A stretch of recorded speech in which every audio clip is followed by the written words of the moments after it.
السلام عليك يا رسول الله. الصلاة والسلام عليك يا رسول الله. الصلاة والسلام عليك يا حبيب الله. الصلاة والسلام عليك يا حبيب الله. الصلاة والسلام عليك يا نبي الله الصلاة والسلام عليك يا نبي الله. وعلى آلك وأصحابك يا نور الله. وعلى آلك Stand there. وصحبك يا نور الله.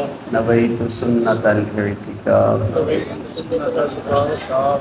اللہ پاک کے آخری نبی صلی اللہ تعالی علیہ وآلہ وسلم کا فرمان ہے، جو میرا امتی میری ذات پر 50 مرتبہ درود پاک پڑھے گا، قیامت کے دن میں اس سے مصافحہ فرماؤں گا۔ سبحان اللہ۔ صلوا علی الحبیب صلی اللہ تعالی علی محمد وعلی آلہ وصحبہ وسلم۔ وسعت دی ہے خدا نے دامن محبوب کو، وسعت دی ہے خدا نے دامن محبوب کو، جرم کھلتے جائیں گے اور وہ چھپاتے جائیں گے۔ امام اہل سنت فرماتے ہیں، پیش حق مجدہ شفاعت کا سناتے جائیں گے، آپ روتے جائیں گے، ہم کو ہنساتے جائیں گے۔ مصطفیٰ کریم صلی اللہ تعالیٰ علیہ وسلم اللہ تعالیٰ کی بارگاہ میں ہماری شفاعت فرمائیں گے اور ہمیں اس بات کی خوشخبریاں سنائیں گے کہ اللہ نے تمہیں بخش دیا۔ پیش حق یعنی رب کی بارگاہ میں پیش حق مجدہ کہتے ہیں خوشخبری کو، پیش حق مجدہ شفاعت کا سناتے جائیں گے، آپ روتے جائیں گے، ہم کو ہنساتے جائیں گے۔ دل نکل جانے کی جائے آہ کن آنکھوں سے ہو، ہم سے پیاسوں کے لیے دریا بہاتے جائیں۔ محترم اور پیارے اسلامی بھائیوں، اللہ تبارک و تعالیٰ نے حضور نبی کریم علیہ السلام کو جہاں اور بہت سارے اوصاف عطا فرمائے، انہی میں سے ایک آپ کا وصف اور جو خوبی ہے وہ ہے شفاعت مصطفیٰ۔ قرآن کریم کے اندر بھی شفاعت کے اوپر دلائل موجود ہیں، اور احادیث کریمہ میں تو باکثرت ایسی احادیث ہیں جن کے اندر حضور نبی کریم علیہ السلام کی شفاعت ثابت ہے، بلکہ صرف سرکار کے لیے نہیں بلکہ انبیاء کرام علیہ السلام، نیک لوگ، حاجی کے بارے میں فرمایا گیا، حافظ قرآن کے بارے میں فرمایا گیا، چھوٹا بچہ جو بالغ ہونے سے پہلے وفات پا جاتا ہے وہ اپنے والدین کی شفاعت کرے۔ شفاعت کا منکر دائرہ اسلام سے خالی ہے۔ جو شخص حضور نبی کریم علیہ السلام کی شفاعت کا انکار کرے، مطلقاً انکار کرے کہ حضور کوئی شفاعت نہیں کریں گے یا کوئی شفاعت نہیں کرے گا، ایسا شخص قرآن کی کئی آیات کا منکر ہے، وہ دائرہ اسلام سے خارج ہو جائے گا۔ امام اہل سنت فرماتے ہیں، آج لے ان کی پناہ، آج مدد مانگ ان سے، آج لے ان کی پناہ، آج مدد مانگ ان سے، پھر نہ مانیں گے قیامت کے دن اگر مانیں۔ اس لیے قرآن کریم کی میں آپ کو 2-3 آیات کریمہ سناؤں گا جس کے اندر واضح طور پہ اللہ تبارک و تعالیٰ نے ارشاد فرمایا۔ تیسرے پارے کے اندر آیت الکرسی ہم پڑھتے ہیں، اس میں اللہ تعالیٰ نے ارشاد فرمایا، من ذا الذی یقرض اللہ، من ذا الذی یشفع عندہ الا بإذنہ۔ ارشاد فرمایا کہ کون ہے کہ جو اللہ کے ہاں شفاعت کرے، الا بإذنہ، سوائے اس کی اجازت کے، یعنی جس کو اللہ اجازت عطا فرمائے گا وہ اللہ کے ہاں شفاعت کرے گا، اس کے علاوہ کوئی شفاعت نہیں کرے گا۔ 30ویں پارے کے اندر سورہ نبا کے اندر بھی ارشاد فرمایا لا یتکلمون الا من اذن له الرحمن، اللہ کے ہاں کوئی کلام نہیں کر پائے گا مگر یہ کہ جس کو رحمان اجازت عطا فرمائے گا وہی اللہ کے ہاں کلام فرمائے گا۔ اس میں بھی مفسرین کرام نے فرمایا شفاعت ہی مراد ہے۔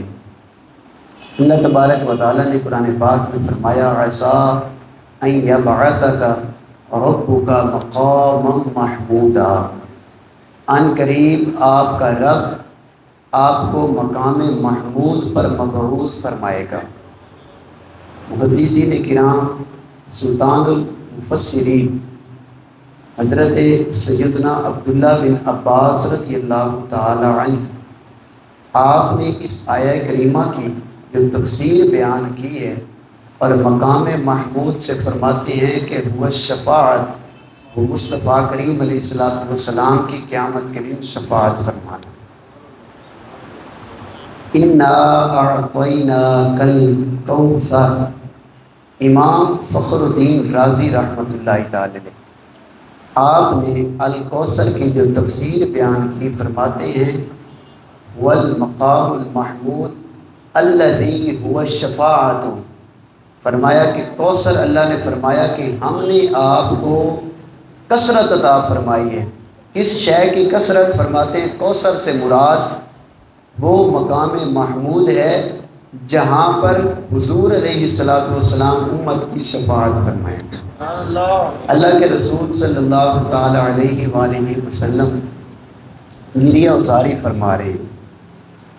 اللہ تبارک و تعالیٰ نے جناب جبریل علیہ السلام کو بھیجا اور فرمایا کہ اے جبریل ہمارے محبوب کے پاس جاؤ اور پوچھو کہ گریہ کا سبب کیا ہے، آپ کس سبب سے رو رہے ہیں۔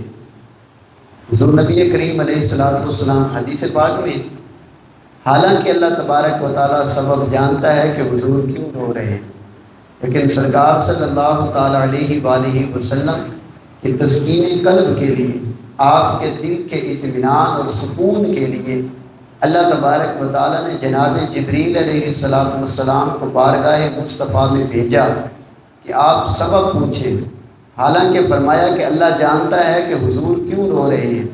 جبریل علیہ السلام بارگاہ مصطفیٰ میں حاضر ہوتے ہیں، عرض کی یا رسول اللہ صلی اللہ تعالیٰ علیہ وسلم، اللہ تبارک و تعالیٰ سلام پیش کرتا ہے، سلام بھیجتا ہے آپ پر اور فرما رہا ہے کہ آپ کے رونے کا سبب کیا ہے۔ حضور نبی کریم علیہ السلام نے ارشاد فرمایا کہ جبریل امت کے سبب رو رہا ہوں کہ اللہ تبارک و تعالیٰ میری امت کی شفاعت فرما دے۔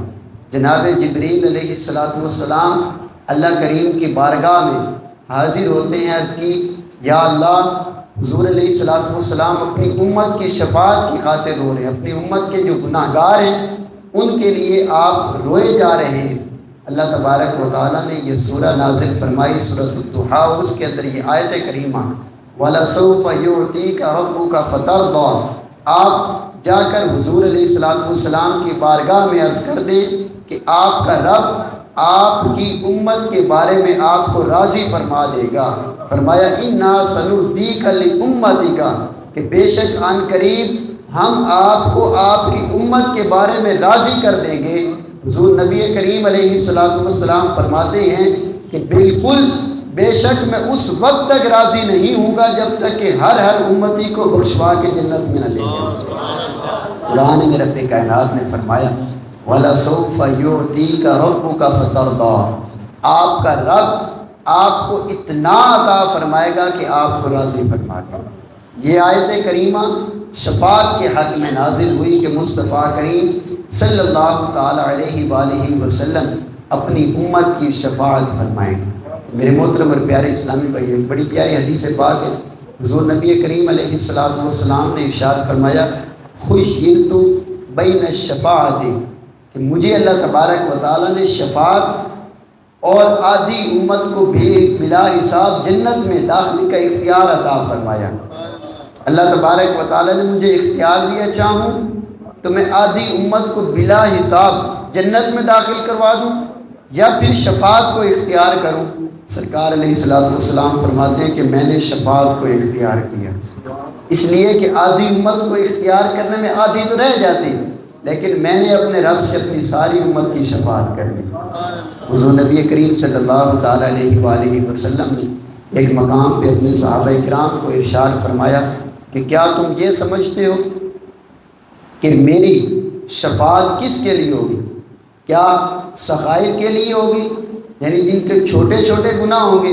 فرمایا لا، ایسا نہیں ہے، بلکہ میری شفاعت، فرمایا کہ شفاعت لأہل الکبائر من امتی، بلکہ میری شفاعت تو میری امت کے بڑے بڑے گناہ گاروں کے لیے ہوگی۔ ایک مقام پہ فرمایا ولاکن المذنبین المتلوثین الخطائین، ارشاد فرمایا کہ جو بڑے گناہ گار ہوں گے، گناہوں کے اندر لت پت ہوں گے، اور فرمایا کہ بڑے خطا کار جو ہوں گے میری شفاعت ان کے لیے ہوگی۔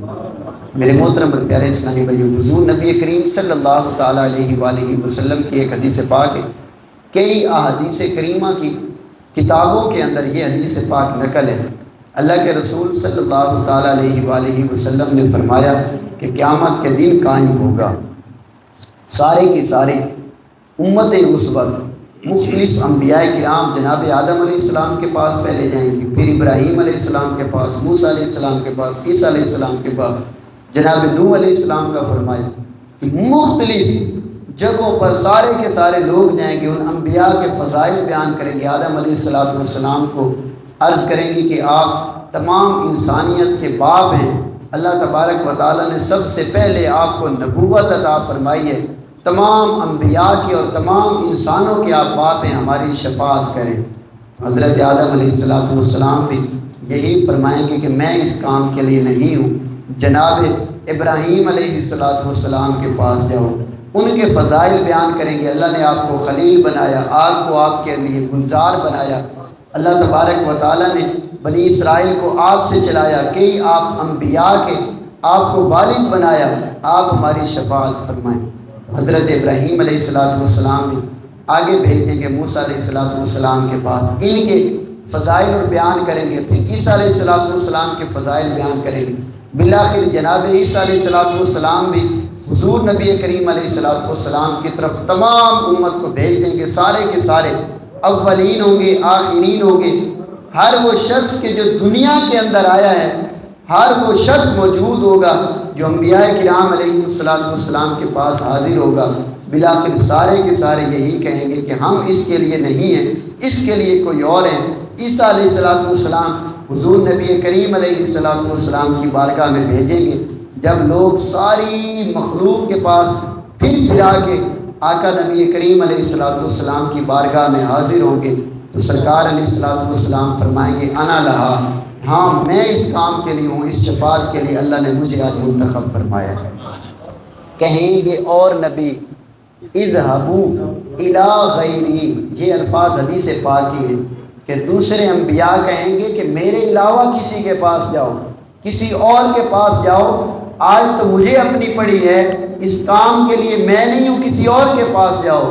کہیں گے اور نبی اذهبوا الی غیری، میرے حضور کے لب پہ انا لہا ہوگا، سرکار کی زبان پر ہوگا ہاں میں اس کام کے لیے ہوں، میں اس کام کے لیے ہوں۔ امام اہل سنت فرماتے ہیں نا کہ خلق پھری کہاں سے کہاں تمہارے لیے، یعنی سارا جو یہ ہوگا آخرت کا دین ہوگا، اس میں گھوم گھوم کے پھر کے بالآخر سرکار کی بارگاہ میں حاضر ہو گئے۔ حضور علیہ السلام فرماتے ہیں کہ میں اللہ کے حضور سجدہ ریز ہو جاؤں گا، فرماتی ہے کہ میں رب کائنات کی بارگاہ میں سجدہ کرتا رہوں گا اور یہاں تک کہ گریہ ازاری کرتا رہوں گا۔ اللہ تبارک و تعالیٰ ارشاد فرمائے گا ارفع راسک یا محمد صلی اللہ علیہ وسلم، اے محمد صلی اللہ تعالیٰ علیہ وسلم آپ اپنے سر کو اٹھائیں، آپ شفاعت کریں، آپ کی شفاعت کو قبول کیا جائے گا۔ آپ مانگیں سل تعطی کا، آپ سوال کریں آپ کو عطا کیا جائے گا، آپ شفاعت کریں آپ کی شفاعت کو قبول کیا جائے گا۔ حضور نبی کریم علیہ السلام امت کے لیے شفاعت کریں گے، اللہ تبارک و تعالی حضور کی شفاعت کو قبول فرمائے گا۔ بہت ساری احادیث کریمہ کہ جن کے اندر شفاعت کو ثابت کیا گیا کئی حدیثوں کے اندر، یہاں تک کہ فرمایا گیا کہ رمضان المبارک یہ اپنے روزے رکھنے والوں کے لیے شفاعت کرے گا۔ قرآن کے بارے میں فرمایا کہ قیامت کے دن قرآن اپنے پڑھنے والوں کی شفاعت کرے گا۔ حافظ قرآن کے بارے میں فرمایا کہ اپنے گھر کے ایسے 10 افراد کی شفاعت کرے گا جن پر جہنم واجب ہو چکی ہوگی۔ اسی طریقے سے حدیث پاک کے اندر وہ دعائیں مذکور ہیں کہ جو نابالغ بچہ اور بچی کے بارے میں ہم پڑھتے ہیں۔ کیا پڑھتے ہیں ہم؟ اللہم اجعلہ شافعۃ و مشفع، آخر کے اندر جو ہم الفاظ پڑھتے ہیں کہ اے اللہ تو اسے شفاعت کرنے والا اور اس کی شفاعت کو قبول کرنے والا بنا دے۔ یعنی یہ ہم دعا کرتے ہیں کہ یہ قیامت کے دن اللہم اجعلہ لنا فرۃ واجعلہ لنا اجرا و ذخرا واجعلہ لنا شافعا و مشفعا۔ یعنی یہ جو ہم دعا کرتے ہیں اس کا مطلب ہی یہ ہے کہ اے اللہ اسے ہمارے لیے آگے ذخیرہ بنا دے، آگے جا کے ہمارے لیے ذریعہ نجات بنا دے، اور آگے جا کر یہ ہماری شفاعت کرنے والا ہو جائے اور اس کی شفاعت کو ہمارے حق میں قبول فرما دے۔ یہ تو ہم دعائیں بچوں کے لیے بھی کرتے ہیں۔ تو حضور نبی کریم علیہ السلام کو تو اللہ تبارک و تعالیٰ نے بھیجا ہی اسی لیے کہ آپ نویدیں اور خوشخبریاں سنائیں امت کو۔ اس لیے ہم میں سے ہر ایک کو یہ عقیدہ رکھنا چاہیے، اور الحمدللہ ہمارا یہ عقیدہ بھی ہے کہ ہم حضور علیہ السلام کی شفاعت کی خاطر بخشے جائیں گے۔ اللہ تبارک و تعالی ہم سب کو عمل کرنے کی توفیق نصیب فرمائے۔ آمین بجاہ نبی الامین صلی اللہ تعالی علیہ وسلم۔ صلاۃ و سلام